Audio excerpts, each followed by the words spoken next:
أعوذ بالله من الشيطان الرجيم. بسم الله الرحمن الرحيم.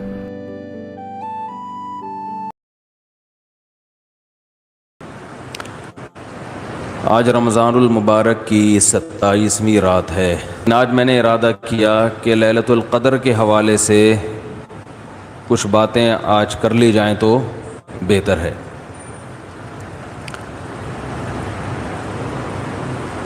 قرآن مجید میں اللہ تعالیٰ کا ارشاد ہے انا انزلناہ فی لیلۃ القدر وما ادراک ما لیلۃ القدر، ہم نے اس قرآن کو لیلۃ القدر میں نازل کیا، تمہیں کیا پتہ کہ یہ کون سی رات ہے؟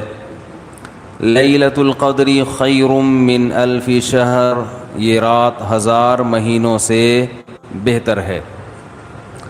تنزل الملائکۃ والروح فیہا بإذن ربہم من کل امر، فرشتے اور جبریل اس رات میں رب کے حکم سے نازل ہوتے ہیں، من کل امر، ہر طرح کے احکامات لے کر۔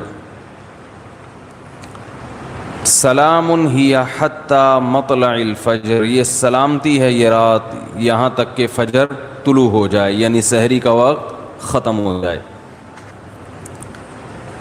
اس بارے میں ایک چیز تو لوگ بہت زیادہ جو پوچھتے ہیں کہ لیلۃ القدر تو ہر ملک میں الگ الگ ہوتی ہے، آج یہاں 27ویں ہے، سعودیہ میں کیا ہے 28ویں۔ تو اس بارے میں خوب سمجھ لیں کہ جتنی عبادتیں شریعت نے ہمیں دی ہیں اور ان کے وقتوں کے جو فضائل بیان کیے ہیں وہ ہر ملک کے اسی حساب سے ہوں گے۔ اللہ نے حکم دیا اقیم الصلاۃ لدلوک الشمس، سورج کے ڈھلکتے ہوئے نماز پڑھو، سورج طلوع ہونے سے پہلے فجر کی نماز۔ تو آپ جہاں نماز پڑھ رہے ہوگے وہاں کا سورج مراد ہوگا یا جاپان کا؟ بولو نا بھائی کیا ہو گیا؟ بھائی جاپان میں ہو تو جاپان میں سورج طلوع ہو رہا ہے، پاکستان میں ہو تو پاکستان میں۔ ابھی جاپان میں تو پتہ نہیں کیا ٹائم ہو رہا ہوگا۔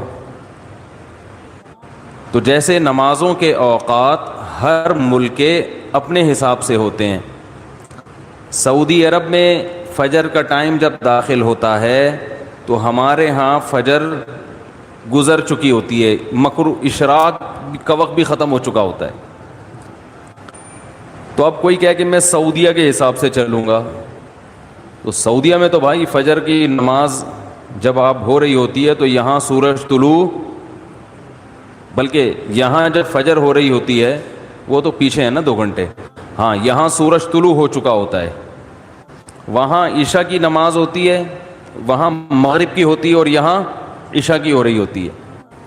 تو جیسے نمازوں میں ہر ملک کا اپنا ایک طریقہ ہے، اپنے وقت ہیں، تو ایسے ہی جو سال کی تاریخیں ہیں، عید ہے، بقرعید ہے، یوم عرفہ ہے، لیلۃ القدر ہے، آخری عشرہ ہے، یہ سب اس ملک کے حساب سے ہوگا۔ جیسے جیسے جس ملک میں عشاء کا وقت داخل ہوا تو اللہ نے جو خاص پیکیج رکھا ہوا ہے اپنے بندوں کے لیے، وہ پیکیج اس ملک کے لیے اسٹارٹ ہو گیا۔ ہر نیکی کا ثواب 1000 گنا بڑھا دیا گیا۔ تو لیلۃ القدر رمضان کے آخری عشرے میں، اور رمضان کے آخری عشرے میں طاق راتوں میں امکان زیادہ، اور 27ویں میں اور بھی زیادہ۔ سمجھ رہے بات کو؟ اور آج کون سی رات ہے؟ 27ویں رات ہے۔ تو اس بات کا بہت امکان ہے کہ آج کون سی رات ہو؟ لیلۃ القدر۔ اس رات میں جس ملک میں یہ رات ہوگی وہاں فرشتوں کا نزول ہوگا، اور خاص طور پر جبریل علیہ الصلاۃ والسلام کا نزول۔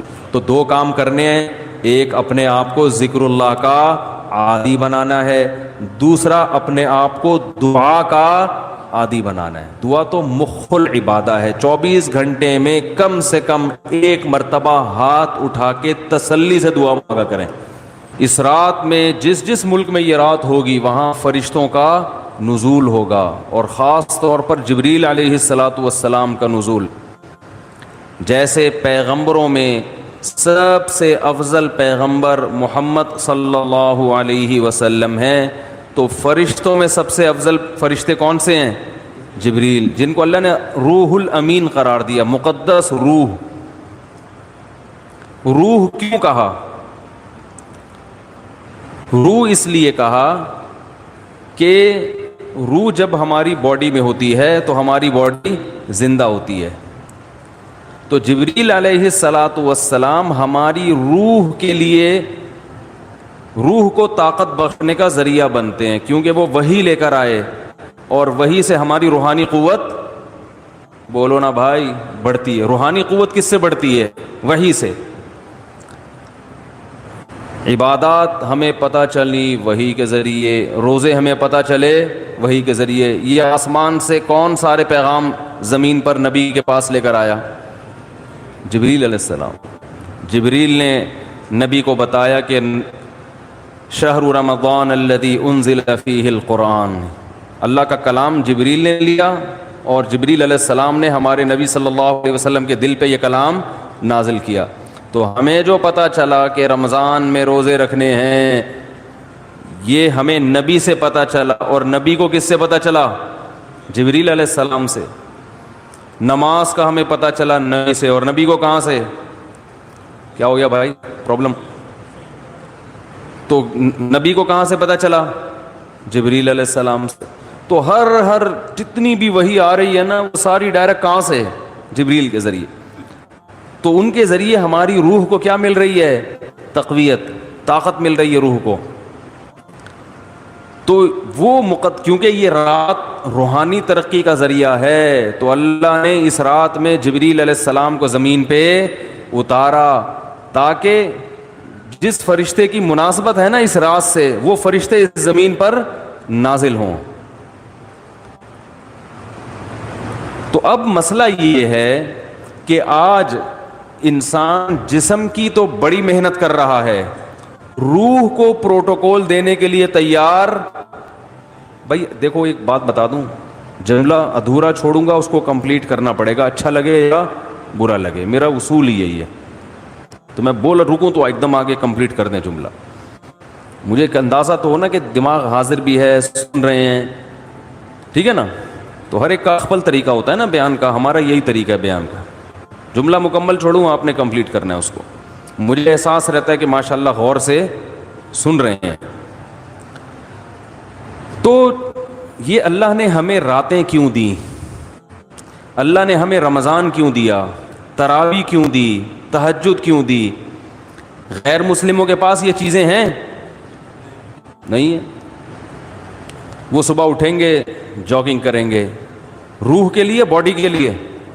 یہ بڑے ہالی ووڈ اور بالی ووڈ کے ایکٹروں کا بڑا سننے میں آتا ہے کہ باڈی کی فٹنس کا، فزیکل فٹنس کا بڑا خیال کرتے ہیں، صبح اٹھتے ہیں، جاگنگ کرتے ہیں. ہم پوستیوں کی طرح، معذرت کے ساتھ، ہماری قوم. تو میں یہ عرض کر رہا تھا کہ فنکار، اداکار لوگ اپنی فٹنس کا بہت زیادہ خیال کرتے ہیں. آج کل ہر آدمی اگر کرتا ہے تو اپنی باڈی کی فٹنس کا تو خیال کرتا ہے. صبح اٹھ کے جاگنگ کریں گے، ڈائٹنگ. یہ نہیں کہ پراٹھے کھا رہے ہیں آلو کے، تمیز سے کھائیں گے. 1 گلاس دودھ، پھر 2 انڈے ہاف بوائل، ٹھیک ہے نا، پروٹین لینے ہیں. پھر جو ہوتے ہیں نا ڈائٹ جن لوگوں کی، تو باڈی کی محنت تو آج کی جا رہی ہے، روح کو طاقت دینے کی کوشش نہیں کی جا رہی.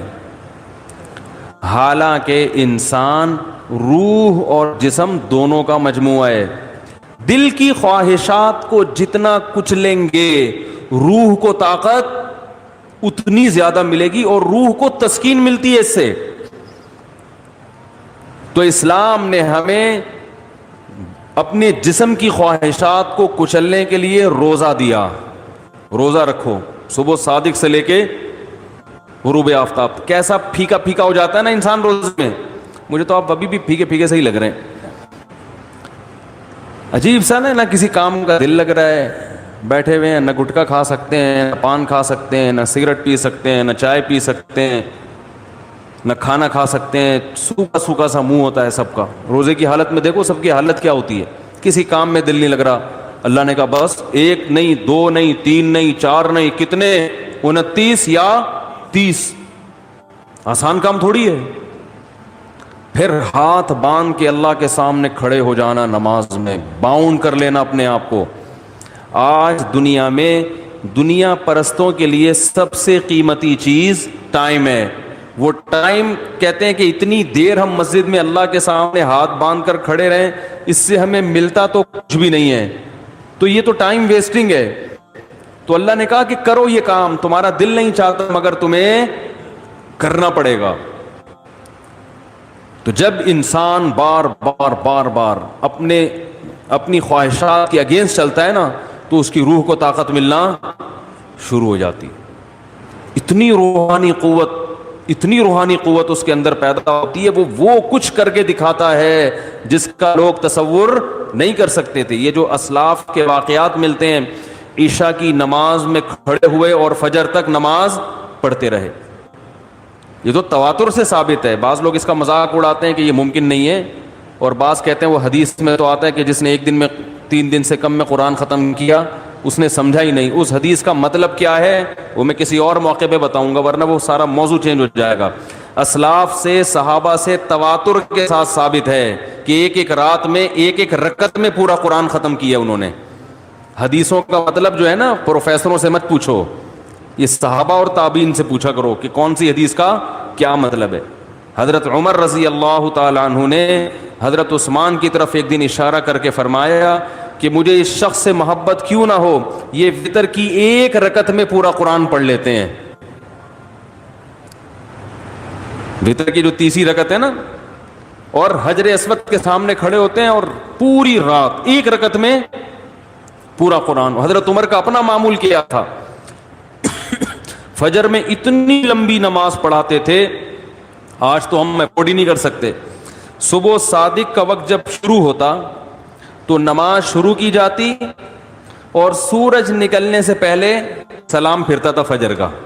کتنے گھنٹے کی نماز ہو گئی فجر کی, اور نماز میں تلاوت کرتے کرتے کرتے بعض دفعہ اللہ کے خوف سے رو کے گر جایا کرتے تھے. فجر میں حضرت عثمان رضی اللہ تعالی عنہ پوری سورہ یوسف پڑھتے تھے. ایک تابعی کہتے ہیں کہ میں نے سورہ یوسف حضرت عثمان کے پیچھے فجر میں سن سن کے یاد کر لی, زبانی یاد ہو گئی مجھے. کتنی لمبی لمبی ان لوگوں کی نمازیں تھیں, کتنی لمبی لمبی ان لوگوں کی دعائیں تھیں, کتنی. آج بالکل عبادت کا ذوق اور شوق ختم. اور پہلے عورتوں میں عبادت کا ذوق مردوں سے بھی زیادہ تھا. مرد تو تھڑے شڑے پہ جا کے بیٹھ گئے, 2-4 لونڈے لپاڑے بیٹھ گئے, کچھ ادھر بات کر لی, کچھ ادھر چلے گئے, ڈبو اسنو کر. خواتین تو گھروں میں وہ تو عبادت میں آگے تھیں. آج سب کے ہاتھ میں کیا آ گئے, موبائل, واٹس ایپ, بس ہر وقت. میری والدہ اللہ ان کی مغفرت فرمائے, آخر عمر میں تقریباً 1.5-2 سال ان کا دماغ کام نہیں کرتا تھا. جیسے قومے کی کیفیت ہوتی ہے نا, یہ ہو گئی تھی کیفیت. تو ہوش نہیں تھے ان کو, کوئی بات بتاؤ سمجھ میں نہیں آتی تھی. لیکن تسبیح جیسے ہی پکڑاتے تھے نا فوراً چلنا شروع, اور زبان بھی چلنا شروع. کیوں؟ لاشعور میں یہ چیز, بولو نا بھائی, بیٹھ گئی. کیونکہ زندگی بھر تسبیح پڑھی ہے نا, تو اب ہوش نہیں ہے. تو جیسے ہی تسبیح ہاتھ میں آئی اللہ کا نام شروع. میرے بڑے بھائی جب سورہ یاسین کی تلاوت کرتے ان کے سامنے, تو سورہ یاسین کا تلاوت کے جو کوئی لفظ چھوٹ جاتا نا تو وہ ان کی زبان سے نکل جاتا تھا. جیسے آخری لفظ آ رہا ہے نا مبین, تو وہ رک گیا تو وہ ان کی زبان سے نکل. ایک لاشعور میں سورہ یاسین بہت پڑھی ہے انہوں نے. تو میں نئی نسل کو دیکھ کے یہ پیشگوئی کر سکتا ہوں کہ جب ہمارا بڑھاپا ہو, اللہ ہم سب کو بچائے, تو پتہ نہیں ہمارا حال کیا ہوگا. ہوش میں نہیں ہوں گے. کوئی تسبیح لا کے پکڑائے گا تو ایسے لگے گا جیسے یہ پتھر ہے. جیسے ہی موبائل لا کے پکڑائیں گے نا, ٹھک ٹھک چلنا, فوراً سب سے پہلے لاک کھلے گا اس کا. حقیقت بتا رہا ہوں میں, کیونکہ لاشعور میں یہ چیز بیٹھ گئی ہے. موبائل ہے, فیس بک, واٹس ایپ, یوٹیوب, ایک دم چلنا شروع, ٹھک ٹھک ٹھک, میسج بازیاں, اور بھائی کیا کر رہی ہو, دوپٹہ کہاں سے خریدا؟ خواتین کی نا چاہے قومے میں ہو یا کچھ بھی ہو، اللہ بچائے سب کو قومے میں جانے سے۔ جو کام زندگی بھر کیا ہوتا ہے، جب انسان ہوش میں نہیں ہوتا تو وہی کام اس کے سامنے آنا شروع ہو جاتا ہے۔ علماء نے بیان کیا ہے کہ کئی دنیا میں حافظ ایسے ہیں کہ مرتے ہوئے ان سے کہا جا رہا تھا کہ کلمہ پڑھو تو گانا شروع کر دیا انہوں نے۔ حافظ قرآن تھے مگر قرآن کی تلاوت نہیں کرتے، گانوں اور فلموں کو فوکس کیا ہوا تھا۔ موت کے وقت کلمہ نہیں نکل رہا زبان سے، گانے گا رہے ہیں، انہیں بتایا جا رہا ہے کہ پڑھو کلمہ، نہیں گانا گا رہے ہیں۔ تو اللہ کے عذاب سے بچنا چاہیے بھائی، کچھ عادی بنائیں۔ ہم یہ نہیں کہہ رہے کہ ہمارے اسلاف جیسے پوری رات عبادتیں کیا کرتے تھے ایسے ہی کریں، کچھ تو عادی بنائیں اپنے آپ کو اللہ کے سامنے رونے ہونے کا، کچھ تو اللہ کا نام لینے کا اپنے زبان کو عادی بنائیں۔ جو تبلیغ والے تسبیحات بیان کرتے ہیں جو صحیح احادیث سے ثابت ہے کہ 100 مرتبہ صبح لا الہ الا اللہ وحدہ لا شریک لہ لہ الملک ولہ الحمد وہو علی کل شیء قدیر، اور بعض روایت میں یحیی و یمیت وہو حی لا یموت۔ یہ حدیث میں تبلیغ والے تو تیسرا کلمہ بتاتے ہیں، یہ کلمات حدیث میں آتے ہیں۔ آپ صلی اللہ علیہ وسلم نے ارشاد فرمایا جس نے 100 دفعہ یہ کلمہ پڑھا اس سے زیادہ نیکیاں پورے دن میں کوئی شخص نہیں کما سکتا سوائے اس کے جو اس سے بھی زیادہ مرتبہ پڑھے۔ تو ذکر سے محبت پیدا کریں۔ آج ذکر کی لذت نہیں ہے، بس ایویں ہی بیٹھ کے وہ ٹی وی بھی دیکھ رہے ہیں، فلم بھی دیکھ رہے ہیں اور تسبیح چل رہی۔ کیسے پیارے کلمات ہیں، کیسا مزہ آتا ہے ان کلمات پڑھنے میں۔ لا الہ الا اللہ، کوئی عبادت کے لائق نہیں سوائے اللہ کے۔ کتنا اللہ تعالیٰ خوش ہوتا ہے کہ جب ساری دنیا مجھے بھول گئی ہے، ہر وقت دولت کی باتیں، پیسے کی باتیں، مکان کی باتیں، پلاٹ کی باتیں، اس سے اتنے پیسے لینے، اس کو اتنے پیسے دینے ہیں، وہ کاروبار بند ہو گیا اس کو کھولنا ہے، یہ کرنا ہے وہ کرنا ہے، ہر وقت 24 گھنٹے۔ جس نے پیدا کیا، جس کے پاس لوٹ کر جانا ہے، سب چیزیں چھوڑنی ہے یہاں پہ، یہ بیوی بچے بھی چھوڑنے ہیں، یہی قبر میں اتاریں گے۔ جو آج کہہ رہے ہیں نا وہ رہ نہیں سکتے آپ کے بغیر، اور یہی اتار کے آئیں گے قبر میں۔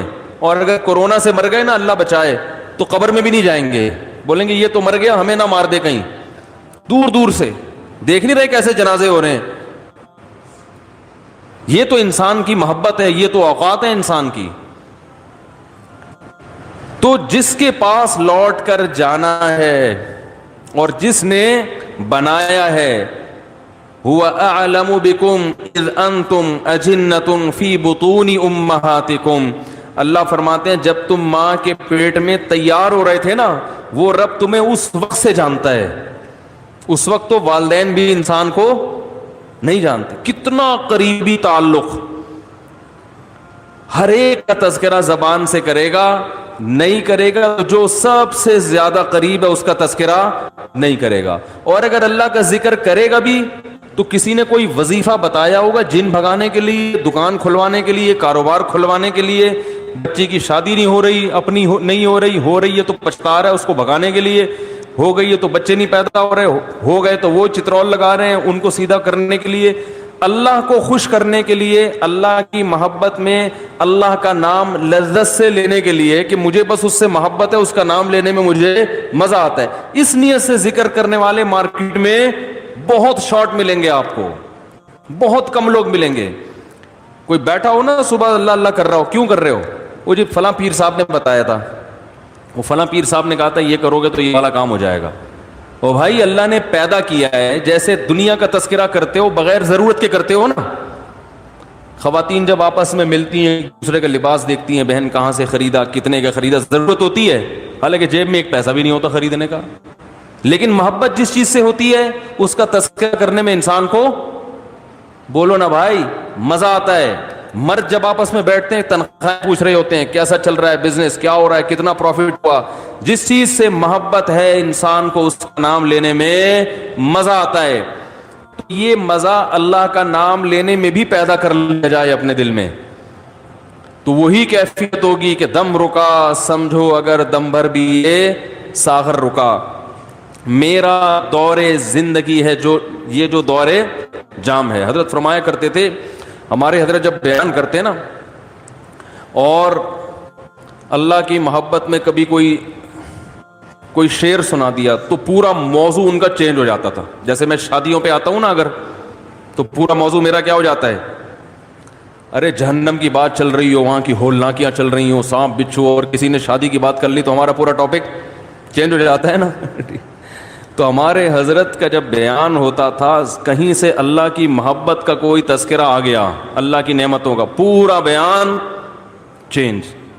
اور پھر حضرت فرماتے تھے کہ کچھ نہ, پھر یہ شعر پڑھتے تھے, کچھ نہ رستے کا پتہ ہم کو نہ منزل کی خبر, کچھ نہ رستے کا پتہ ہم کو نہ منزل کی خبر, جا رہے ہیں جس طرف ہم کو لیے جاتا ہے دل. یعنی ہمیں نہیں پتہ اب ہم نے کہاں جانا ہے, اب تو ہمیں دل لے کے جدھر جا رہے ہیں ہم وہاں چل رہے ہیں, دل گھسیٹ رہے ہیں. تو اللہ کی محبت میں یہ حال کہ اب دل جہاں لے کے جائے گا وہاں, تو دل تو یہی کہہ رہا تھا بس اللہ کا تذکرہ کرو بیٹھ کے.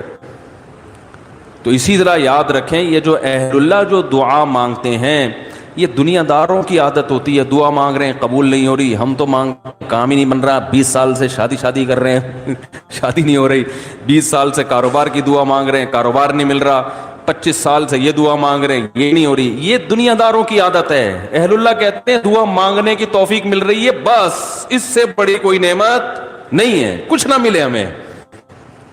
حضرت عمر رضی اللہ تعالیٰ عنہ کا قول ہے نا کہ مجھے اس سے غرض نہیں ہے کہ میری دعائیں قبول ہو رہی ہیں کہ نہیں ہو رہی, مجھے اس کی فکر ہوتی ہے کہ دعا مانگنے کی توفیق مل رہی ہے کہ نہیں مل رہی.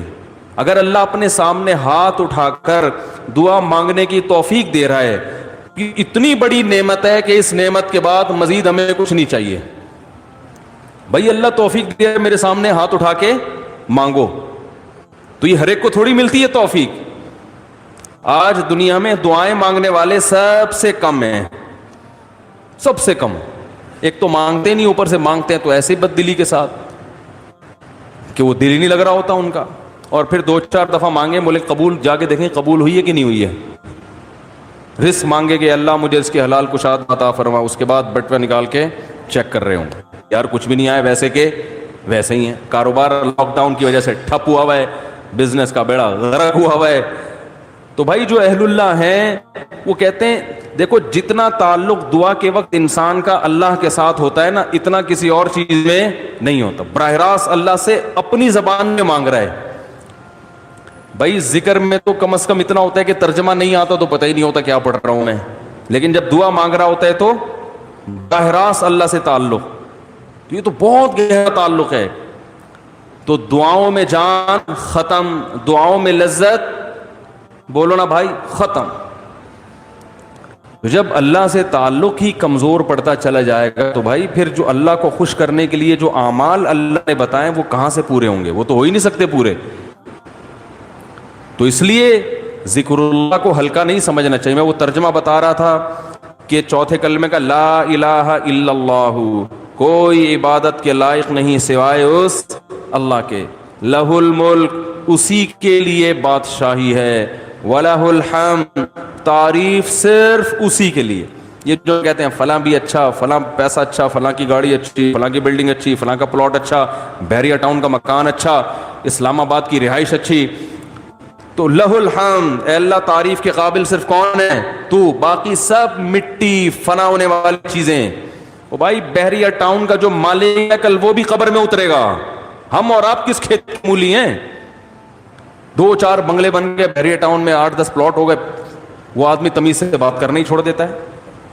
بات میں بتا رہا ہوں, بحریہ ٹاؤن میں رشتہ لینے بھیجے گا, بحریہ ٹاؤن میں پلاٹ, تو رشتہ لینے بھیجنے کی پھر ضرورت نیٹ پہ ڈال دے, ٹھیک ہے نا, ایسا ہی ہے نا. رشتے خود آئیں گے, دھکے دے دے کے آئیں گے, ہٹو بھائی. آپ کے لیے وہ جو لوگ مجھے کہہ رہے تھے رشتہ تلاش کر رہے ہیں مل نہیں رہا, میں کہہ رہا ہوں تمہاری جیب میں کچھ ہے ہی نہیں تو رشتہ کہاں ملے گا. کہہ رہے ہیں استخارہ بھی نکال لیا پھر بھی نہیں مل رہا. استخارہ نہیں نکالو, پیسے نکالو, پیسے نکالو گے تو رشتہ ملے گا. اور اگر پیسے نہیں ہیں تو پیغام بھیجو, صبر کرو, اگر کوئی قبول کرے ٹھیک ہے, نہیں کرے تو صبر کرو, دنیا مسافر خانہ ہے بھائی, 4 شادیاں کرنی ہیں, لیکن جو جس چیز کی چاہت ہے ضروری تھوڑی کہ وہ پوری بھی ہو جائیں. کوشش کرنے کا میں مشورہ دیتا ہوں. شادی ہو بھی جائے گی اس کی کوئی گارنٹی نہیں ہے, اور ہو کے نبھا بھی پائیں گے اس کی بھی کوئی گارنٹی نہیں ہے. اب لیلۃ القدر میں شادی پھر شروع ہو گئی, تو مسائل یہی چل رہے ہیں نا. تو اللہ کا کیا فرمایا کہ لہ الملک ولہ الحمد, اے اللہ تیرے لیے ہی بادشاہی اور اسی کے لیے حمد. یحیی و یمیت, اتنا زبردست قدرت والا کہ جس کو چاہتا ہے زندگی دیتا ہے اور جس کو چاہتا ہے مار دیتا ہے. حیات بھی ہماری مرضی سے نہیں, پانی میں انسان بنا کے ماں کے پیٹ سے باہر نکال دیتا ہے. یہ زندگی ہے, ہم اپنی مرضی سے بنے ہیں. اور ایسے تصرف جانے کا ارادہ ہوگا نہیں, لیکن اللہ لے جائے گا. کیسی ایڑیاں رگڑو, یہ جتنے لوگ دنیا سے گئے ہیں یہ اپنی مرضی سے تھوڑی ہیں. کیسے بڑے بڑے وڈیرے ہوتے ہیں, کیسے بڑے بڑے پاورفل طاقتور لوگ ہوتے ہیں, دنیا ان کے اشاروں پہ چلتی ہے. لیکن جب جانے کا وقت آتا ہے پوری ایڑی چوٹی کا زور لگا لیتے ہیں, مگر موت اپنے شکنجے گاڑ لیتی ہے, چھوڑتی نہیں ہے نا موت. کیسا پٹختی ہے موت. اب یہ جو کرونا وائرس سے اتنے لوگ مر گئے, کسی کو پتا تھا کہ مریں گے؟ ان کو اندازہ تھا پہلے سے؟ تو یحیی و یمیت, انسان اللہ کی تعریف میں یہ کلمات کہتے ہیں. اللہ وہی ہے حیات دیتا ہے اور وہی زندگی دیتا ہے. وَهُوَ حَيٌّ لَا يَمُوتُ, وہ زندہ ہے, اس پر کبھی موت نہیں آئے گی. وَهُوَ عَلَى كُلِّ شَيْءٍ قَدِيرٌ, اور وہ ہر چیز پر قدرت رکھتا ہے. تو یہ کلمات 100 دفعہ ترجمہ سوچ کے, مفہوم سوچ کے, صرف اللہ کو خوش کرنے کے لیے, اس نیت سے کہ اللہ کی محبت کی چنگاری ہمارے دل میں پیدا ہو جائے. تو ارادہ کرتے ہو کہ نہیں کرتے بھائی؟ زندگی بھر معمول بناؤ, 100 دفعہ صبح, 100 دفعہ شام. شیطان کیا کرے گا کہ جب آپ بیٹھو گے تو دل نہیں لگے گا آپ کا. کہو گے مفتی صاحب نے تو کہا تھا دم رکا سمجھو اگر دم بھر بھی یہ ساغر رکا. ذکر اللہ کی تو ایسی لذت ہے کہ 1 منٹ کے لیے زبان رک گئی تو ہمارا دم گھٹ گیا. ہمارا تو پڑھنے میں دم گھٹ رہا ہے. پھپھی کا فون آ رہا ہے, موبائل بار بار اٹھا کے چیک کر رہے ہیں, یار کس کا فون. آج کل ذکر کر رہے ہوتے ہیں نا, دیکھو تراویح میں ہر 2 رکعت کے بعد بعض لوگ چیک کر رہے ہوتے ہیں, کچھ آیا تو نہیں ہے. خالہ کا فون ہے, پھپھی کا فون ہے, فلانے کا ہے, کیا ہے وہ سب. تو وہ تو اتنی ٹینشن ہے آج کل ذکر کرنا. آپ کہیں گے مفتی صاحب نے فون کیا, مفتی صاحب نے بیان کیا تھا کہ دم رکا سمجھو اگر دم بھر بھی یہ ساغر رکا, تو آپ کا دل نہیں لگے گا. تو چھوڑنا نہیں ہے, دل لگے یا نہ لگے, تھوڑے دنوں کے بعد اس کی لذت دیکھو. ٹیسٹ گین کرنا پڑتا ہے نا. مجھے یاد ہے جب یہ ڈیو نئی آئی نا, تو پیپسی والے ڈیو فری میں بانٹ رہے تھے, کیونکہ پہلی دفعہ ڈیو پینا ایسے لگتا ہے جیسے کھانسی کا شربت پی رہے ہیں. ایسا ہی تھا نا, لوگ نہیں پی رہے تھے, انہوں نے فری بانٹی. ہماری قوم ایسی ہے, فری میں آپ بلیچ بھی پلاتے ہیں تو پی لے گی بھائی, فری ہے نا, پیسے تھوڑی خرچ ہو رہے ہیں. تو لوگوں نے فری میں پینا شروع کرتے کرتے اس ٹیسٹ کے کیا ہو گئے, بولو نا یار, عادت پڑ گئی اس کی. تو لت لگانی پڑتی ہے, ٹیسٹ گین کرنا پڑتا ہے. ابھی کبھی اللہ کا نام لیا ہی نہیں ہے زندگی بھر, لیا بھی ہے تو ایسے ہی کوئی قوالی میں لیا ہے, قوالیوں میں لے رہے ہیں اللہ کا نام. تمیز بیٹھ کے اللہ کا نام لینا, اس کا بھی ایک ٹیسٹ ہے. تو ایسے ہی یاد رکھو, انسان اپنی زبان کا ذائقہ خراب کر دیتا ہے.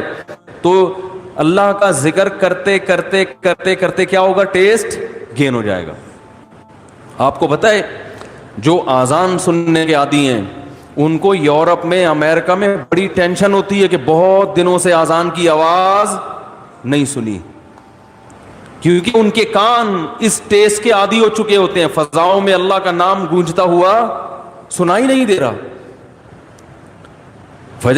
جب فجر کے وقت خاموشی ہوتی ہے نا, کیسے مختلف مسجدوں سے اللہ کا نام فضاؤں میں گونجنا شروع. ادھر سے آواز آتی اللہ اکبر اللہ اکبر, ادھر سے آواز آتی اللہ اکبر اللہ اکبر, ادھر سے آواز آتی ہے. ہم اس ٹیسٹ کے عادی ہو چکے ہیں. ہمیں یہ آواز اگر نہ آئے تو ہماری طبیعت میں بے سکونی ہوتی ہے. ہمارے کزن ایک امریکہ میں ویڈیو کال پہ بات کر رہا تھا ان سے اسکائپ پہ، تو میرا گھر تو مسجد کے بالکل اوپر ہے، اذان کی آواز بہت تیز آتی ہے الحمدللہ. تو میں جب بات کر رہا تھا، بات کرتے کرتے عشاء کی اذان ہو گئی، تو وہ اذان کی آواز ان کو ہی کہہ رہے آج میں نے 10 سال کے بعد براہ راست اذان کی آواز سنی ہے. ان کو سکون مل رہا تھا. تو بھائی روزانہ یہ کلمہ یا سبحان اللہ والحمد للہ ولا الہ الا اللہ واللہ اکبر، یہ تیسرا کلمہ ہے، یہ پڑھ لیں صبح بیٹھ کے. نبی صلی اللہ علیہ وسلم نے فرمایا یہ تیسرا کلمہ جسے کہا جاتا ہے نا، یہ اللہ کو اتنا محبوب ہے کہ سورج جن چیزوں پہ طلوع ہوتا ہے نا، ساری کائنات پہ ہی طلوع ہوتا ہے نا، تو ان سب سے زیادہ محبوب اللہ کو یہ کلمات ہے. سبحان اللہ، اللہ ہر عیب سے پاک ہے. والحمد للہ، تمام تعریفیں اللہ کے لیے ہیں. ولا الہ الا اللہ، اس کے سوا کوئی عبادت کے لائق نہیں ہے. واللہ اکبر، اور وہ اللہ سب سے بڑا ہے. تو یہ کلمات پڑھنا کس نیت سے ہے بھائی؟ شادی ہو جائے، بولو نا، کاروبار میں برکت ہو جائے. تو کچھ اللہ سے جو وحشت ہو چکی ہے نا، کأنہم حمر مستنفرہ. نبی صلی اللہ علیہ وسلم جب لوگوں کو اللہ کی طرف بلاتے تو یہ ایسے بھاگا کرتے تھے نا اللہ کا تذکرہ سن کے. تو اللہ نے فرمایا ایسے ہیں جیسے وحشی گدھے ہوتے ہیں نا، وحشی گدھا زیبرا کو کہتے ہیں. جب آپ جنگل میں جائیں، میں تو گیا ہوں، میں نے زیبرے اپنی آنکھوں سے دیکھے، جیسے ہی تھوڑا سا قریب جائیں گے وہ بہت دور بھاگ جائے گا، کیونکہ وہ آپ سے مانوس نہیں ہے. جنگل کے جانور مانوس نہیں ہوتے. اللہ قرآن میں شکایت کر رہے ہیں انسان کی کہ ان کو اللہ سے اتنی وحشت ہے، اللہ کو پہچانتے ہی نہیں ہے، کہ جب ان کے سامنے اللہ کا تذکرہ کیا جائے، اللہ کی بات کی جائے، ایسے بھاگتے ہیں جیسے وحشی گدھے. تو یہی حال ان لوگوں کی ہے جو اللہ کے ذکر سے مانوس نہیں ہے. بار بار جب ذکر کریں گے بیٹھ کے، بار بار اللہ کا نام، تو آہستہ آہستہ اللہ کے نام کی لذت حاصل ہونا شروع ہو جائے گی. تو بھائی کوشش کریں گے کہ نہیں کریں گے؟ تو 2 کام کرنے ہیں. ایک اپنے آپ کو ذکر اللہ کا عادی بنانا ہے، دوسرا اپنے آپ کو دعا کا عادی بنانا ہے. دعا تو مخ العبادہ ہے. 24 گھنٹے میں کم سے کم 1 مرتبہ ہاتھ اٹھا کے تسلی سے دعا مانگا کریں، اس میں دل لگے یا نہ لگے. ابن سیرین رحمہ اللہ کا ایک قول ہے کہ میں نے اپنے آپ کو 20 سال تہجد پڑھی ہے، میں نے عادت ڈالنے کے لیے 20 سال تک میرا تہجد میں دل، بولو بھائی، نہیں لگا. 20 سال کے بعد مجھے عادت پڑی ہے، اور ایسی لذت تہجد کی ملی کہ دنیا کی ہر چیز اس کے سامنے ہیچ. تو بڑی بڑی قربانیاں دی ہیں پہلے لوگوں نے 20 سال تک. تو آپ 20 سال نہیں لگیں گے انشاءاللہ. آج کل لوگوں کی قوا کمزور ہیں، تھوڑے دنوں میں عادت ہو جائے گی اللہ کا نام لینے کی. تو اللہ سے نا عشق والی محبت، جذباتی محبت، اس کی ضرورت ہے. اور یہ ضرورت پیدا ہوتی ہے، یہ جذبہ کب پیدا ہوتا ہے؟ جب انسان ذکر کثرت سے کرتا ہے. تو تبھی دیکھو نا، علماء کہتے ہیں نا کہ جو دین کا علم رکھتے ہیں ان کی 2 قسمیں ہوتے ہیں، خشک مولوی اور ایک تر مولوی. ہوتا ہے نا، خشک مولوی ایسے ہوتے ہیں بس وہ ٹیکنیکل قسم کے ہے نا، لاجک تو بتا دیں گے شریعت کی یہ ہے فلانا ہے، جو جیسے آج کل پروفیسر ٹائپ کے لوگ ہیں وہ بتا دیں گے اسلام کا یہ حکم ہے، یوں ہے، لیکن ان کے پاس بیٹھ کر اللہ کی محبت میں اضافہ نہیں ہوتا. لیکن اللہ کی اہل اللہ کی تعریف کیا بتائی ہے کہ جب ان کو دیکھا جائے تو اللہ یاد آ جائے. تو صحابہ کرام کہتے ہیں ہم جب نبی کی محفل میں بیٹھتے تھے دنیا وما فیہا سے بے خبر ہو جاتے تھے. تو اللہ کا ذکر کثرت سے کرنا پڑے گا اس کے لیے، اور دعا کا اہتمام کثرت سے. اب ایک آخری بات کر کے اپنے بیان کو ختم کرتا ہوں. دیکھو بھائی، لیلۃ القدر میں جو دعا ہم نے مانگنی ہے اس میں سب سے زیادہ فوکس اس دعا کو کرنا ہے کہ ہماری زندگی سے گناہ چھوٹ جائیں. لوگ گناہ چھوڑنے کے لیے تیار نہیں ہیں. پچھلی امتوں پر جو اللہ کی طرف سے عذاب آئے وہ تہجد چھوڑنے کی وجہ سے نہیں آئے، اشراق چھوڑنے کی وجہ سے نہیں آئے. وہ جو عذاب آئے تھے وہ گناہ کی وجہ سے آئے تھے. قوم لوط علیہ السلام پر عذاب کیوں آیا؟ لڑکوں سے بدفعلی کا گناہ کر رہے تھے. قوم سمود پر عذاب کیوں آیا؟ ناپ تول میں کمی. تنخواہ پوری لیتے, کام ادھورا کرتے. آج ہر آدمی یہی کر رہا ہے, دفتر میں کام پورا نہیں کرے گا, تنخواہیں پوری لی جا رہی. پولیس میں سب سے ایماندار وہ آفیسر سمجھا جاتا ہے جو رشوت نہیں لیتا. حالانکہ اتنا کافی نہیں ہے, بلکہ یہ بھی ضروری ہے کہ اپنی ڈیوٹی ٹائم پہ دیتا ہو. بھائی رشوت لینا بھی حرام ہے, لیکن کام کیے بغیر تنخواہ لینا کہاں سے جائز ہو گیا ہے بھائی؟ گورنمنٹ کے اداروں میں جو اسکول اور یونیورسٹیاں ہیں, وہاں پروفیسر حضرات اور ٹیچرز اگر وہ دل جمعی کے ساتھ بچوں کو نہیں پڑھا رہے ہیں اور سیلری پوری لے رہے ہیں, تو وہ سیلری قوم سمود میں داخل ہوگا کہ نہیں ہوگا؟ کہ کام ادھورا, اور جب حق لینے کی باری آئی تو پورا, اور دینے کی باری آئی تو اس میں ڈنڈی مارتے ہیں. کتنا قرآن مجید نے والدین کا حق بیان کیا ہے.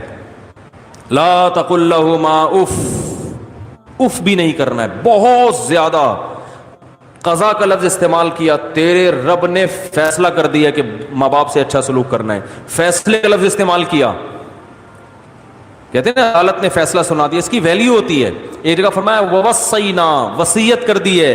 وصیت کہتے ہیں مرتے ہوئے جو انسان جو بات کہہ کے جا رہا ہوتا ہے. اللہ پر تو موت نہیں آ رہی, لیکن اللہ کہہ رہے ہیں اتنی تاکید سے یہ بات کہہ رہا ہوں جیسے کوئی دنیا سے جانے والا کی تاکید سے کہتا ہے نا, تو وہ معمولی حکم نہیں ہوتا, بہت سخت آرڈر ہوتا ہے.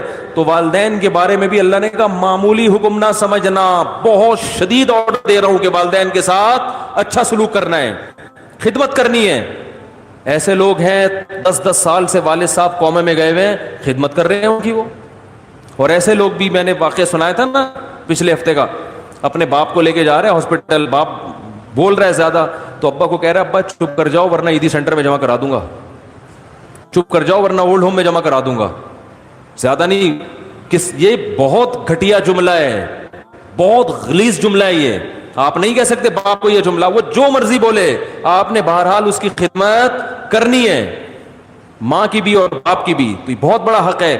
تو لیلۃ القدر میں ان گناہوں سے توبہ کرنی ہے. اگر توبہ کی توفیق نہیں مل رہی تو اللہ سے توبہ کی توفیق مانگنی ہے کہ اللہ میرے باپ کے ساتھ میرا سلوک اچھا نہیں ہے, تو مجھے باپ کے ساتھ نرم لہجے میں بات کرنے کی توفیق عطا فرما. مائیں بیٹیاں ماؤں کے ساتھ اچھا سلوک نہیں کرتی, گریبان پکڑتی ہیں ماؤں کا, تانے دیتی ہیں. کہیں شادی ہو گئی نا بچے کی غلط سسرال, ماں کو تانے دیں گی آپ نے کرایا یہ. وہ بھائی ماں کب بیٹی کے لیے برا سوچتی ہے؟ مقدر میں تھا, ہو گیا, آپ نے کیا یہ آپ کی وجہ سے ہوا ہے. بہت غلیظ جملہ ہے, تانے دیے جا رہے ہیں, برا بلا کہا جا رہا ہے. تو اللہ سے ان بیٹیوں نے ہاتھ اٹھا کے توبہ کرنی ہے. اللہ ماں کے ساتھ بدسلوکی اس جرم سے میں توبہ کرتی ہوں, اے اللہ تو مجھے اس توبہ پر قائم رہنے کی توفیق عطا فرما دے. نبی صلی اللہ علیہ وسلم نے فرمایا وہ عورت جنت میں داخل نہیں ہو سکتی جس کی موت اس حال میں ہو کہ اس کا شوہر اس سے راضی نہ ہو. کتنی خواتین ہیں شوہر بیسک حقوق ادا کر رہا ہے مگر اس سے تمیز سے بات بولو بھائی نہیں کرتی. سب سے بڑا حق تو والدین سے اطاعت میں تو اللہ نے عورت کے لیے شوہر کا حق والدین سے بھی زیادہ کر دیا. ہم کوئی انگریز تھوڑی ہیں کہ ہر آدمی اپنے اپنے طریقے کی زندگی گزار رہا ہے. وہاں میاں بیوی کا تعلق ایک قانونی ہوتا ہے, وہ تمیز سے بات کرو تو ہم بھی کریں گے, نہیں تو تم بھی نکلو یہاں سے, ہم بھی نکلے. کوئی ریلیشن تھوڑی ہے. سوشل ڈسٹینس کے پیپر لیے ہوئے ہیں میاں بیوی نے عدالت سے, میاں ادھر سوئے گا بیگم ادھر. کوئی پوچھے بھائی وہ ادھر کیوں سو رہا ہے تم ادھر کیوں سو رہے, بھائی ہمارے پاس ڈاکومنٹس ہیں, گورنمنٹ نے ہمیں اجازت دی ہے کہ ہمارے آپس میں اختلافات, تم وہاں سو گے تم وہاں, تو بھائی وہ تھوڑا باہر نکل کے گلی میں سو جا پھر تو. یہ کوئی ریلیشن ہے؟ عجیب پاگلوں والی زندگی ہے. تو کتوں کو گلے لگا رہے ہیں, انسان سے دور. تو قربانی دینی پڑتی ہے رشتے نبھانے کے لیے. تو شوہر کا بہت بڑا حق ہے کس پر؟ بیوی پر. عورت کو وفا کرنی اپنے شوہر کے ساتھ. وہ اگر گھر میں نہیں ہے, سفر پہ گیا ہے, تو خیانت نہیں کرنی ہے. ایسے شخص سے بات نہیں کرنی ہے جس سے آپ کا شوہر بات کرنے سے خوش نہیں ہوتا. اجازت نہیں ہے آپ کو. جہاں میاں باہر نکلا فوراً فون ملا لیا, گپیں ہو رہی ہیں, میسج بازیاں چل رہی ہیں. اور مرد کو حکم ہے کہ وہ عورت کمزور اللہ نے پیدا کی تو اس کی کمزوری سے ناجائز فائدہ بولو بھائی نہ اٹھائے. آپ صلی اللہ علیہ وسلم نے حجۃ الوداع کے موقع پر جو خطبہ دیا نا, وہ آخری خطبہ, اس میں صحابہ کہہ رہے ہیں ہم سمجھ رہے تھے کہ اب نبی دنیا سے جا رہے ہیں, تو آپ نے خطبہ دیا کہ اللہ نے ان عورتوں کو تمہارے ماتحت رکھا ہے, اس لیے نہیں کہ تم ظلم کرنا شروع کر دو, ان پر تمہاری اتنی اطاعت واجب ہے کہ تمہاری مرضی کے بغیر گھر سے نہ نکلیں, تمہاری مرضی کے بغیر کسی کو گھر میں داخل نہ ہونے دیں, اور تمہارے مال میں خیانت نہ کریں. فرمایا اس کے بعد تمہارے حقوق ہیں ان کے اوپر, تم پر حقوق ہیں ان کے. وہ کیا ہیں کہ جو خود کھاؤ وہ ان کو کھلاؤ, جیسا خود پہنو ویسا ان کو پہناؤ.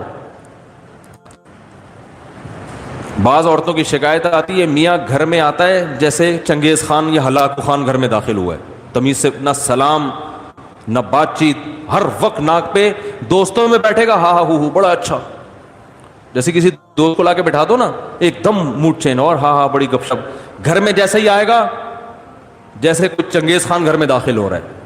تو آپ صلی اللہ علیہ وسلم جب گھر میں آتے, امی عائشہ فرماتی ہیں مسکراتے ہوئے چہرے کے ساتھ مسکراتے ہوئے داخل ہوتے تھے.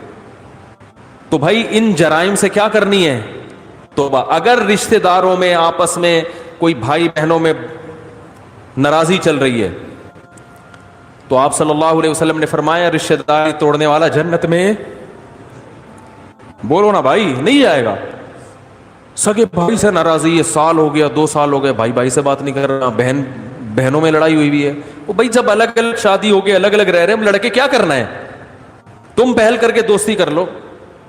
یا تو ایک ساتھ رہ رہے ہوتے ہیں نا ہر وقت چپکے ہوئے پھڈے ہو رہے, تو ہم پھر خود ہی کہتے ہیں کہ سائڈ سوشل ڈسٹینس کا جو ہے نا سرٹیفکیٹ بنوا لو, پھر ہم خود مشورہ دیتے ہیں. جب الگ الگ ہے, وہ بہن اپنے میاں کے ساتھ رہ رہی ہے, وہ بھائی اپنی بیگم کے ساتھ الگ رہ رہا ہے, پھر کیوں لڑ رہے ہو. اگر لڑائی ہو گئی ہے سوری کرنے میں پہل کر لو. بھائی اس کی غلطی نہیں بھی آپ کی ہے تو آپ معافی مانگ لو گے تو ثواب ہی ملے گا نا. لوگ کہتے ہیں میں نیچے میں چھوٹا ہو جاؤں گا, تو نبی نے فرمایا من تواضع للہ رفعہ اللہ, جو اللہ کے لیے جھکتا ہے اللہ اسے اٹھا لیتے ہیں, بلند کر دیتے ہیں. تو رشتہ داری جوڑنے کے لیے اپنے خونی رشتوں کو ہدیہ دینا سیکھو. خونی رشتوں, پیسے, سمجھ رہے ہو, دعوتوں سے دوستی نہیں ہوتی. لوگ کیا کرتے ہیں آج بہن کو عید پہ ہم نے دعوت بلا لی, بہت اچھی بات ہے, بلائیں بہنوں کو, اصل چیز ہے کیش, یہ دینا چھوڑ دیا کیونکہ اس سے جان نکلتی ہے. پیسے نہیں دیے جاتے آج. منتیں مانیں گے روزے کی, منتیں مانیں گے نمازوں کی, صدقے کی منتیں مارکیٹ سے شارٹ, ٹھیک ہے نا, اے اللہ میرا یہ کام ہو جائے تو اتنے روزے رکھوں گا, خواتین بھی مانے اتنے روزے رکھوں گا. پہلے صحابہ جو منتیں مانتے تھے نا وہ یہ کہ میرا یہ کام ہو گیا تو اتنے پیسے صدقہ کروں گا. پیسے مارکیٹ سے کیا ہو رہے ہیں کہ اللہ تو میرا سارے بھی کام بنا دے, پیسے جیب کے, کام ہی یہی ہے کہ پیسے بچ جائیں, یہی تو کام ہے, تو وہی کام میں کیسے قربان کر دوں. تو رشتہ داروں کو پیسے دیا کرو, پیسے روکڑا, سمجھ رہے ہو, بھائی کو لفافے میں ڈال کے $1 دو, یہ ہدیہ ہے آپ کو. اگر وہ اپنی توہین محسوس کرتا ہے چھوٹا بھائی مجھے کیوں ہدیہ دے رہا ہے, سائٹوں سے بھجوا دو, کسی دوست کو بولو یہ تم دے دینا, میرا نام نہیں آنا چاہیے. نہیں آ رہی میرا خیال ہے بات سمجھ. بہنوں کو ہدیہ دے دیا کرو. زکوٰۃ دے رہے ہوتے ہیں بہنوں کو, ٹھیک ہے زکوٰۃ بھی دینا جائز ہے, ثواب ملے گا, لیکن زکوٰۃ دینے کا مقصد ہوتا ہے کہ اب اپنی ذمہ داری ہماری کیا ہو گئی پوری. بھائی زکوٰۃ تو غریبوں کا حق ہے, بہن غریب ہے تو ایک تو اس لحاظ سے, لیکن بہن کا حق تو اس لحاظ سے بھی ہے کہ وہ بہن ہے, اس کو تو زکوٰۃ کے علاوہ بھی دو نا بھائی. تو خونی رشتوں کا جو حساب کتاب ہے وہ کیا ہو رہا ہے, ختم. ایک بات میں خواتین سے کہتا ہوں, آپ کے بچوں پہ اگر آپ کا دیور ہاتھ اٹھائے تو آگے سے بولا مت کرو. بچے پہ باپ کا بھی حق ہے, چچا کا بھی حق ہے تربیت میں. وہ بھی تو لگتا ہے نا کچھ. چچا نے اگر اپنے بھتیجے پہ سختی کی, ڈانٹ دی, تو بچے کو یہ نہ سکھایا کرو کہ تم کون ہوتے ہو میری اولاد پہ ہاتھ اٹھانے والے. بچے کو بتاؤ کہ یہ بھی آپ کے چاچو ہیں, ان کا بھی رشتہ ہے, یہ بڑے ہیں, اگر انہوں نے کبھی ہاتھ اٹھا لیا, کبھی سختی کر لی تو بیٹا برداشت کرنا ہے. فوراً لڑائی شروع ہو جاتی ہے. دیور نے ہاتھ اٹھا کے مارا, تو اپنے میاں کو بتاتی ہیں بھائی آپ تو چلو باپ ہو, یہ کون ہوتا ہے ہمارے معاملات میں دخل اندازی کرنے والا؟ وہ پھر کبھی بھی دخل اندازی نہیں کرے گا, کہے گا جاؤ تمہارے بچے تم سنبھالو. پھر وہ جب بھتیجی بڑی ہوگی, اس کی شادی بھی کی فکر ہوگی, بھائی تمہاری ٹینشن ہے, ہماری ٹینشن, ارے بول لو نا یار, نہیں ہے ہماری ٹینشن نہیں. پھر جب وہ بیٹا بڑا ہوگا, اس کو روزگار کی ضرورت ہوگی, چاچو بولے گا تمہاری ٹینشن ہے میری ٹینشن نہیں ہے, میں کیوں تعاون کروں بزنس میں اس کے ساتھ, میں کیوں جاب دلواؤں, میرے تعلقات ہیں میں کیوں دلواؤں, میرا کیا ہے, ہاتھ تو اٹھانے دیا نہیں, اس وقت غیر تھا, اب اپنا کیسے بناؤں. ہم تو بھائی اپنے باپ سے بھی پٹے ہیں الحمدللہ, ابا سے تو بہت ہی پٹے ہیں, تمیز سے طبیعت سے, اماں سے بھی پٹے ہیں, بھائیوں سے بھی پٹے ہیں. اور ہمارے بچے ہیں, ہمارے بھائی ان کو ڈانٹ دیں, ہم نے تو کبھی نہیں کہا کہ بھئی کیوں, ہم تو کہتے ہیں آؤ کبھی ڈانٹو کبھی پیٹو. اپنے بھائیوں کو ہمارا ابھی بھی کوئی بیان سننے گا تو بھائی کبھی کٹ لگائیں یار بچوں کی, ہمیں بھی اچھا لگے گا, بچوں کو احساس ہوگا بھائی یہ بھی کچھ لگتے ہیں. تو خواتین سے محبت کا حکم ہے, ان کو باپ بنانے کی اجازت بولو بھائی نہیں. اگر آپ کی بیوی آپ کے بھائی کو بچوں پہ سختی کرنے یا نصیحت کرنے نہیں دے رہی, تو بیگم کو بتاؤ بیگم اس میں تمہارا نقصان ہے, اس سے ریلیشن کیا ہوگا, کمزور, ریلیشن کمزور ہو جائے گا اس سے. کل میں زندہ رہتا ہوں نہیں رہتا کس کو پتا ہے, میں مر جاتا ہوں تو یہی باپ بن کے پالے گا اس کو, بھائی پالتے ہیں نا, چچا ہی تو پالتے ہیں پھر. تو اسی طرح ماموں ہے, ہم تو بھائی اپنے ماموں سے اب تک ڈانٹ کھاتے ہیں, اب تک ڈانٹ کھاتے ہیں. کبھی ہمارے ماموں نے آگے ڈانٹا ہو تو ہمارے ابا کو شکایت نہیں ہوئی, ابے تم کون ہوتے ہو آکے سر ہیں, میرے بچے ہیں سسرال کا, میں اپنے سسرال کی انٹرفیئرنس برداشت نہیں کروں گا. یہ اب کے ڈائلاگ ہے, پرانے زمانے میں اس کو بد اخلاقی سمجھی جاتی تھی, بدتمیزی سمجھا جاتا تھا اس کو. کیسے سمجھائیں بھائی, کاش پولیس کی سمجھ میں آ جائے تو پھر پولیس سمجھائے گی آپ کو, لیکن ان کو بھی سمجھانا بہت مشکل ہے. تو ماموں بھی بڑا ہے بھائی, وہ آپ کی ماں کی طرف سے بڑا ہے نا. ماموں نے آگے بھانجوں پہ ہاتھ اٹھا لیا تو شوہر بچوں کے باپ کو تکلیف ہو کہ تمہارے بھائی میرے بچوں پہ سختی کیوں کر رہے ہیں. بھائی تمہارے بھائی اس کے بچوں کے ماموں لگتے ہیں, تو ماموں کا حق ہے کہ بھانجوں کو سلواتیں سنائے, ڈانٹے.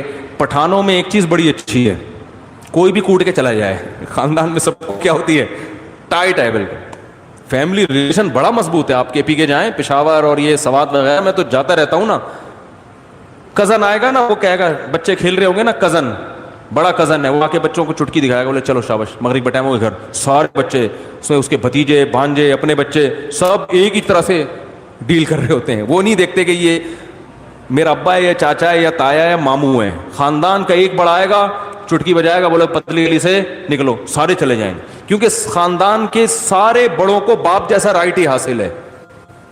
سارے ننیال کو ماں کے حقوق ہیں اور سارے ددیال کو باپ کے حقوق. تو یہ اللہ نے رشتہ داری جوڑنے کو فرض قرار دیا ہے, تو اس کو بھی کریں کہ بھائی اپنے خاندان میں اپنے بچوں کو بڑوں کا ادب سکھائیں, ان کو ورغلائیں نہ کریں. ہاں کبھی سختی کر لے تو الگ سے لے جا کے سمجھائیں, بھائی ایک چماٹ کافی تھا, 6 بلا وجہ لگا دیا آپ نے, الگ بچے کے سامنے نہیں.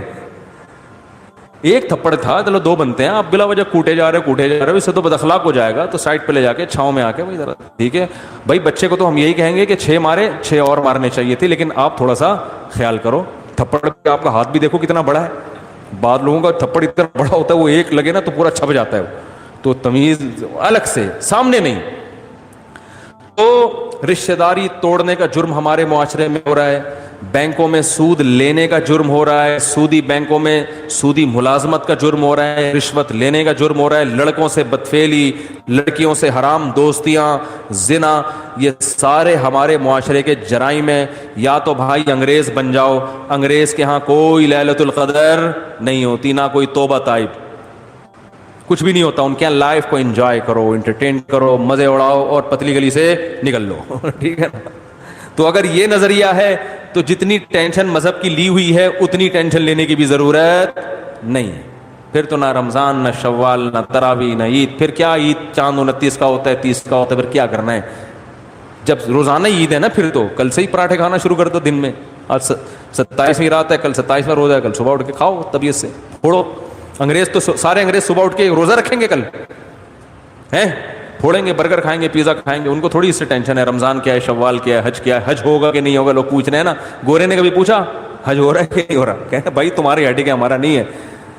تو یا تو مکمل گورے بن جاؤ, اور اگر مکمل گورے نہیں بن سکتے تو بھائی اگر آخرت پر ایمان ہے تو پھر بڑے بڑے جرائم, انٹرنیٹ پر بیہودہ فلمیں دیکھی جا رہی ہیں. کچھ چیزیں ایسی ہیں, بس یہ آخری بات کر کے بیان ختم کرتا ہوں, کچھ چیزیں ایسی ہیں جن کی باڈی کو لت پڑ جاتی ہے, تو ان میں صرف توبہ کافی نہیں ہوتی, کسی سے کاؤنسلنگ کی ضرورت ہوتی ہے. جیسے چرس کی عادت پڑ گئی یا ہیروئن کی عادت پڑ گئی, کسی ہیروئن جی نے ہمارا بیان سنا اور توبہ کر لی جا کے, آئندہ ہیروئن نہیں پیوں گا, تو کیا خیال ہے نہیں پیے گا آئندہ؟ وہ تو ابھی پی کے آیا تھا نا, اس لیے توبہ کر لی, ابھی تو ٹھنڈا ہوا ہے. جب ہیروئن کی طلب پیدا ہوگی تو جسم مچلے گا, چاہیے چاہیے. مفتی صاحب بیان کر رہے تھے, قرآن میں آتا ہے حرام, حدیث میں حرام, جہنم کی آگ, چولہے پہ جائے گا, آگ دیکھے گا, بڑی خطرناک ہے بھائی. لیکن جو آگ اندر جل رہی ہے تو یہ باڈی کی ریکوائرمنٹ ہوتی ہے. تو ایسے ہیروئن چی کو کہا جائے گا بھائی ہیروئن سے توبہ بھی کرنی ہے اور فوراً قریبی ڈاکٹر سے رجوع بھی کرنا, کہ وہ ہیروئن کے علاوہ کوئی ایسا ٹیکا فی الحال لگا دے, چرس پہ لے آئے. ٹھیک ہے, چرس تھوڑی سی خالص چرس پہ لا دے آپ, وہ آہستہ آہستہ آہستہ آہستہ کیا کرے گا, چھڑوائے گا. تو جن لوگوں کو انٹرنیٹ پر فحش فلموں کی عادت پڑ جاتی ہے, یہ عادت باڈی کی ریکوائرمنٹ ہوتی ہے. پھر وہ توبہ کر بھی لیتے ہیں نا تو تھوڑے دنوں میں پھر خیالات, پھر ایک جسم جو ہے نا تڑپنا شروع ہوتا ہے. تو ایسے موقع پہ کسی اللہ والے سے اصلاحی تعلق بھی ضروری.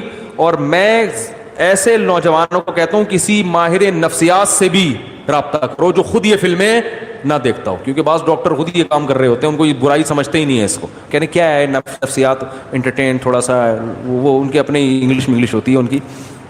بعض ڈاکٹر الٹا لوگوں کو الٹے کاموں پہ لگا رہے ہوتے ہیں, کہہ رہے ہیں یار اتنا بھی اسٹریس جو ہے نا لائف میں صحیح نہیں ہے, اسٹریس کو ختم کرنے کے لیے. حالانکہ اس سے اسٹریس ختم نہیں ہوتی, اسٹریس بڑھتی ہے. جیسے کوئی کہے اسٹریس ختم کرنے کے لیے ہیروئن پی لو, پینے کے بعد تو ایسی اسٹریس ختم ہوگی کہ آپ کو لگے گا دنیا میں مجھ سے زیادہ خوش کوئی ہے نہیں. لیکن اسٹریس اس سے بڑھتی ہے, پھر اور مانگے گا اور پھر اسٹریس سے ہی مر جائے گا وہ جا کے. تو ایسے ہی یہ جو فحش چیزیں دیکھی جاتی ہیں یہ اسٹریس کو وقتی طور پہ ختم کرتی ہیں, حقیقت میں یہ اسٹریس کو بڑھاتی ہیں. ایسا آدمی خوش نہیں رہ سکتا. تو کسی کو زنا کی عادت پڑ گئی اور کسی اور طرح سے اپنی خواہش پوری کرنے کی عادت پڑ گئی, انٹرنیٹ پر فحش فلمیں دیکھنے کی عادت پڑ گئی, تو توبہ بھی کرنی ہے اور ساتھ ساتھ علاج کے لیے جسمانی اور روحانی دونوں معالج سے رابطہ بھی کرنا.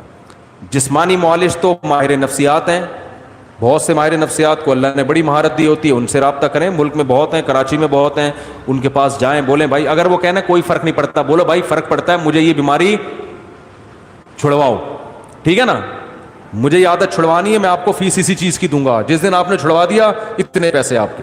لیکن وہ ایڈوانس میں لے لیتے ہیں فیس, تو کچھ خرچ کرو نا اللہ کے لیے. تو ماہر نفسیات کے پاس بھی جائیں اور اللہ والوں سے اصلاحی تعلق بھی قائم کریں. کسی بزرگ سے بیعت ہو, ان کو بتائیں. تو آپ کو ایک نسخہ میں ویسے ہی بتا دیتا ہوں کہ کوئی بزرگ نہیں مل رہے, بزرگ بھی مارکیٹ سے شارٹ چل رہے ہیں آج کل. لوگ کہتے ہیں حالانکہ ہول سیل کے حساب سے بزرگ موجود ہیں, لیکن کسی بزرگ سے مناسبت ہونے میں ٹائم لگتا ہے. پھر بزرگوں کے پاس رش اتنا ہے کہ وہ نمبر ہی نہیں آتا لوگوں کا کہ وہ آپ کو ٹائم دے. تو اس میں پھر یہ ہے کہ اگر آپ کے ساتھ کوئی ایسا مسئلہ ہے تو بھائی کچھ علاج میں بتا دیتا ہوں. سب سے پہلا, تبلیغ میں 4 مہینے کے لیے نکل جاؤ. ایسی کی 4 مہینے تو کچھ دیکھنے کو نہیں ملے گا, اس سے نہ دیکھو. جیسے گناہ کرنے کی عادت پڑتی ہے کر کے, تو چھوٹنے کی عادت پڑتی ہے چھوڑ کے.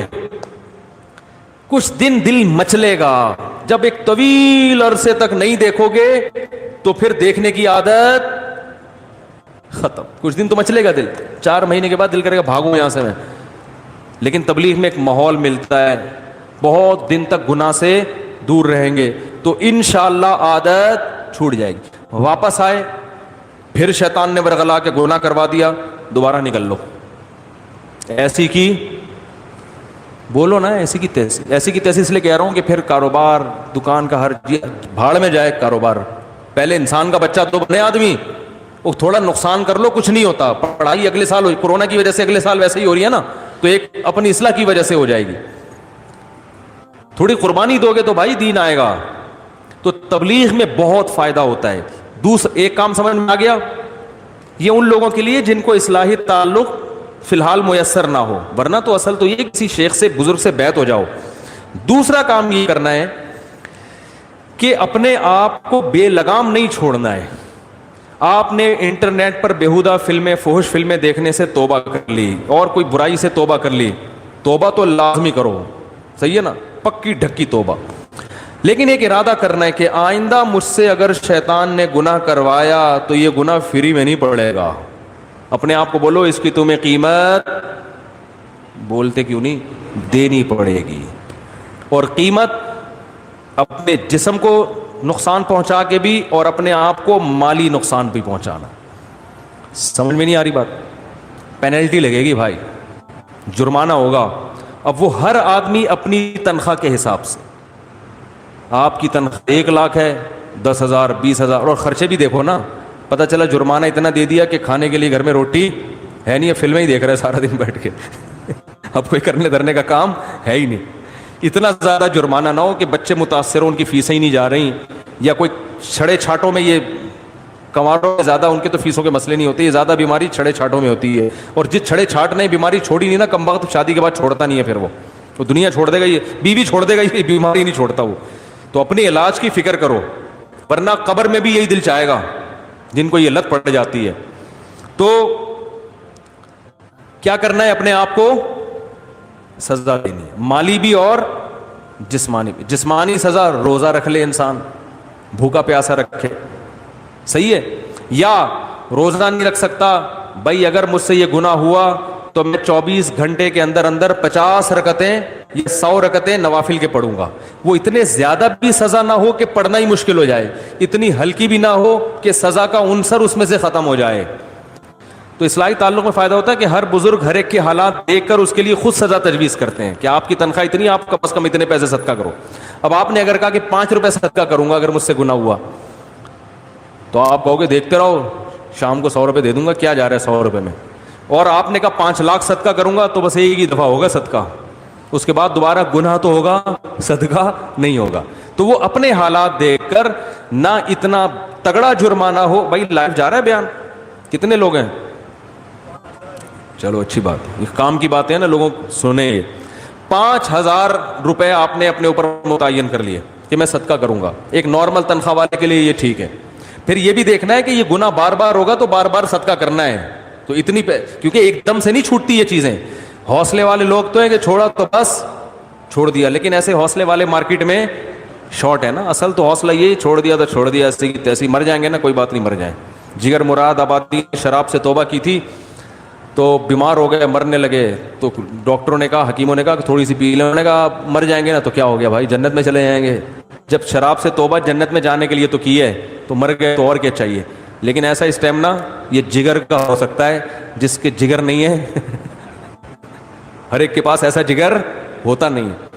تو اصل تو یہ ہے, نہیں چھوٹ رہا تو بھائی فری شیطان کو بے لگام نہ کر دو, سزا دو. جیسے ہی گناہ ہوگا 2 رکعت توبہ کے ساتھ گڑ گڑانا بھی ہے کہ اللہ ہو گیا اب نہیں کروں گا, صحیح ہے نا. شیطان کہے گا پہلے بھی تو یہی کہا تھا اب نہیں کروں گا, دوبارہ یہی کہہ رہے اب نہیں کروں گا. تو شیطان کو بولے جب اللہ توبہ قبول کرنے کے لیے تیار ہے تو تیرے پیٹ میں مروڑ کیوں ہو رہا ہے, صحیح ہے نا. شیطان پتہ ہے توبہ چھڑوا دیتا ہے, کہہ رہا ہے تیرے سے تو بار بار یہی کہہ کے جاتا ہے پھر کر لیتا ہے, تو چھوڑ اب نہیں کر. تو شیطان سے بول کہ جب گناہ کرتے ہوئے شرم نہیں آ رہی تھی, حالانکہ توبہ کر کے گیا تھا نا, تو توبہ کرتے ہوئے شرم کیوں آئے بھائی. شرم تو گناہ کرتے ہوئے آنی چاہیے تھی کہ ابھی توبہ کر کے گیا ہوں پھر گناہ کر رہا ہوں.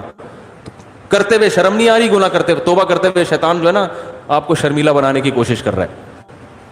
تو کیا کرنا ہے, گناہ ہو جائے تو فوراً سب سے پہلے تو 2 رکعت پڑھ کے اللہ سے معافی مانگ کے توبہ, اور فوراً اپنے اوپر جو آپ نے پہلے سے سوچا ہوا تھا, اس وقت نہیں سوچنا, پہلے سے سوچا ہوا تھا اگر یہ گناہ ہو گیا تو اتنے پیسے صدقہ کروں گا, یا نہیں اتنے پیسے بھی اور اتنے روزے بھی, یا اتنی نمازیں. جسمانی سزا میں نماز یا روزہ, اور مالی سزا میں پیسے. بعض لوگوں کی طبیعت میں سخاوت ہوتی ہے, وہ گناہ کرتے ہیں وہ پورے پیسے ہی اڑا دیتے ہیں, ان پہ پھر اس کا اثر نہیں ہوتا. لہذا ہم دونوں سزائیں بتاتے ہیں کہ جسمانی بھی ہو اور مالی بھی ہو. سمجھتے ہیں کہ نہیں سمجھتے ہیں؟ تو یہ پھر خود سے متعین کرنا ہے. اس سے کیا ہوگا کہ چپت پڑنا جب شروع ہوگی, کہتے ہیں نا آئینہ بنتا ہے رگڑے لاکھ جب کھاتا ہے دل, کچھ نہ پوچھو دل بڑی مشکل سے بن پاتا ہے دل.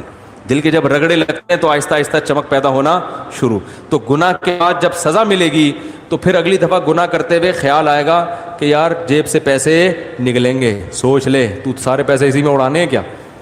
لیکن ایک بات خوب سمجھ لو کہ پھر بھی گناہ ہو سکتا ہے, پھر صدقہ ہوگا, پھر گناہ ہوگا, پھر شیطان حملہ کرے گا کہ یار صدقہ کرنے سے بھی فائدہ نہیں ہو رہا, لہذا صدقہ کرنا چھوڑ دے. یہ شیطان کا حملہ ہے. فائدہ ہو رہا ہے, آہستہ آہستہ ہو رہا ہے, آپ کو محسوس نہیں ہو رہا.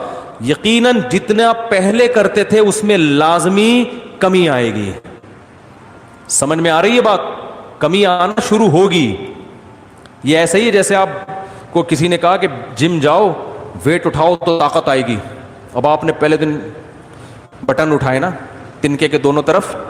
ہمارے ایک دوست تھے بہت ہی باریک سے, کہہ رہے تھے میں چاہتا ہوں موٹا ہو جاؤں. میں نے کہا جم جایا کرو. تو میرے سے وزن ہی نہیں اٹھتا. میں نے کہا لائٹ ویٹ اٹھا لو یار, 5 kg اٹھا لو. کہہ رہے نہیں 5 kg. میں نے کہا 2.5 kg اٹھا لو.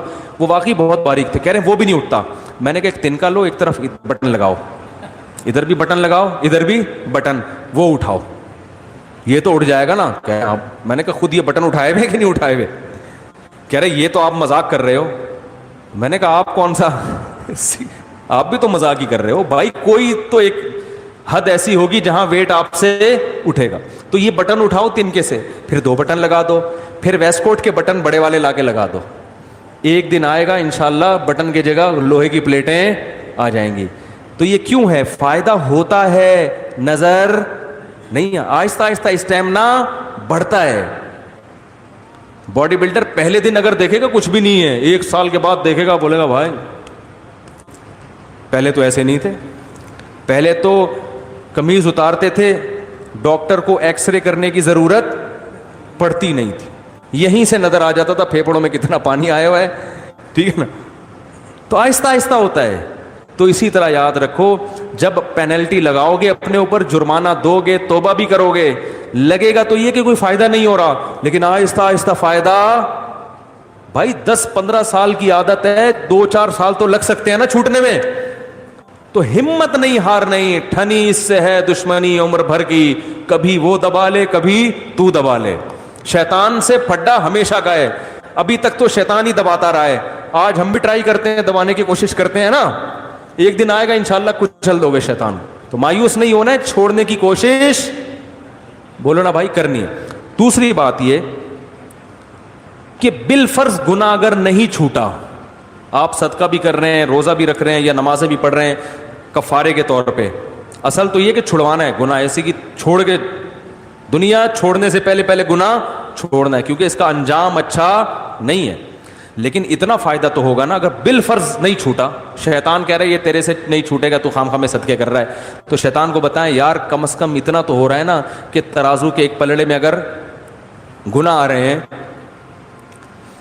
تو دوسرے پلڑے میں نیکیاں بھی تو جمع ہو رہی ہیں نا. کیا خیال ہے بھائی؟ صدقہ تو خیرات بھی تو, غریبوں کو کھلانا, ان کی دعائیں, وہ بھی تو ایک پلڑے میں جمع ہو رہی ہے نا. تو اصل تو یہی ہے کہ گناہ سے تو بہرحال بچنا ہی بچنا ہے. ایک گناہ بھی عذاب جان بن سکتا ہے, لیکن شاید قیامت کے دن اللہ کی رحمت ہو جائے, اللہ کہیں یہ تیرے گناہ ہیں, لیکن فلاں موقع پہ تو نے روزہ رکھا تھا, فلاں موقع پہ تو نے نماز پڑھی تھی, تیرا دل نہیں چاہ رہا تھا, نفس کو مار کے تو نے نماز پڑھی تھی سزا کے طور پر, یا تو نے صدقہ کیا تھا حالانکہ تیرا پیسہ خرچ کرنے کا دل نہیں چاہ رہا تھا, تو اس نیکی کا ہو سکتا ہے وزن آپ کے گناہوں کے وزن سے زیادہ ہو جائے. نہیں آ رہی بات؟ تو ادھر کچھ برے کام کر رہے ہو تو کچھ اچھے بھی تو لگا لو نا. تو چلو ادھر گناہ بڑھ رہے ہیں, ادھر نیکیوں کا گراف بھی تو اوپر جائے گا, تو کچھ تو سزا ملے گی, تو اس میں کچھ تو کمی ہو جائے گی نا آخرت میں. اور یہ بھی ہو سکتا ہے کہ فل معافی ہو جائے. تو اصل تو ہدف یہی ہے کہ چھوڑنا ہی ہے بہرحال, لیکن ساتھ ساتھ پینلٹی بھی لگانی ہے. تو اس طریقے سے انشاءاللہ گناہ آہستہ آہستہ چھوٹ جائے گا. اور بہنوں کی وراثت ہے وہ تو فوراً جا کے حوالے کر دو. اس میں یہ نہیں کہ کل تک نہیں دی تو 50 روپے جرمانہ. وہ دو جتنے طارق روڈ کی دکانیں ہیں نا ابھی تک کھا کے بیٹھے ہوئے ہو, بہنوں کے جا کے ہینڈ اوور کر دو. فون کرو بھائی تمہارا یہ وراثت میں حصہ بنتا ہے, بتا دو کتنا بنتا ہے, ابھی سے بھیج دو. کیونکہ ابھی تھوڑا جوش پیدا ہوا ہوگا, 1 ہفتے بعد ختم. ٹھیک ہے نا. تو اسی طرح جس کا حق لیا ہوا ہے, کوئی قرضے کھا کے بیٹھے ہوئے, فوراً لے جا کے ادا کر دو. علماء اس کا اہتمام کرتے تھے کہ حق لینے میں تاخیر ہو سکتی ہے, دینے میں تاخیر نہیں ہونی چاہیے. اللہ تعالیٰ سے دعا ہے اللہ سمجھنے کی عمل کی توفیق